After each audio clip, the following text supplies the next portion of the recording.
To oversee the entire electoral process was the clerk to the East African Legislative Assembly, Alex Battery. At an election of a speaker, the clerk shall invite secondment by at least 2 members for the nominated candidates. The race initially had 4 candidates, including 1 from Burundi and the other 3 from South Sudan. The South Sudanese withdrew, something they confirmed both in writing and on the floor. And I would like to take this opportunity to thank everybody who supported me in this campaign and those who would want to vote for me and those who were not going to vote for me. I would like to confirm that the statement you read out is in line with my expression to withdraw from the race.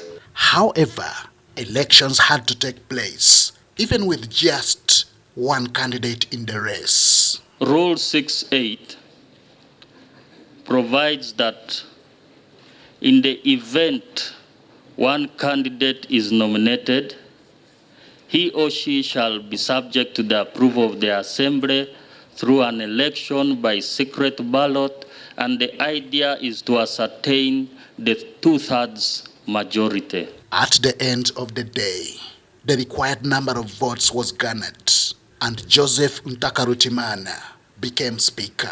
The candidate having garnered 54 valid votes, it is now my duty to declare that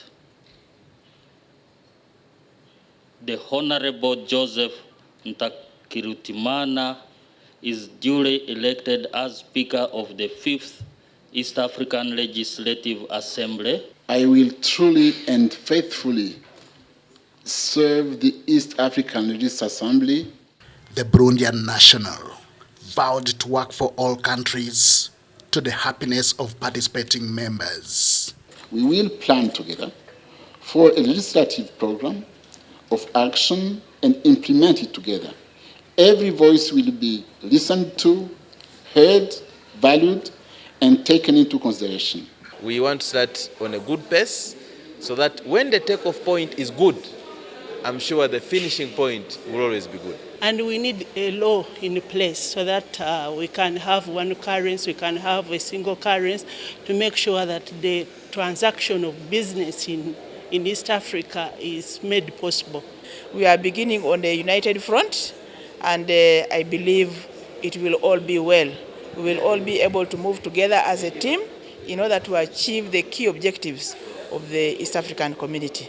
As for South Sudan, whose members had expressed interest in the speakership, their eyes are now on 2027. So we agree that we will let Burundi lead the parliament this time. Come 2027, South Sudan will be ready and Burundi would be supporting our candidates. Joseph Ntakarutimana becomes the Speaker of the 5th Assembly of the East African Parliament. He follows in the footsteps of Uganda's Nantongo Ziwa and Dan Kidega, among other former speakers. Henry Okrut, UBC, Arusha in Tanzania.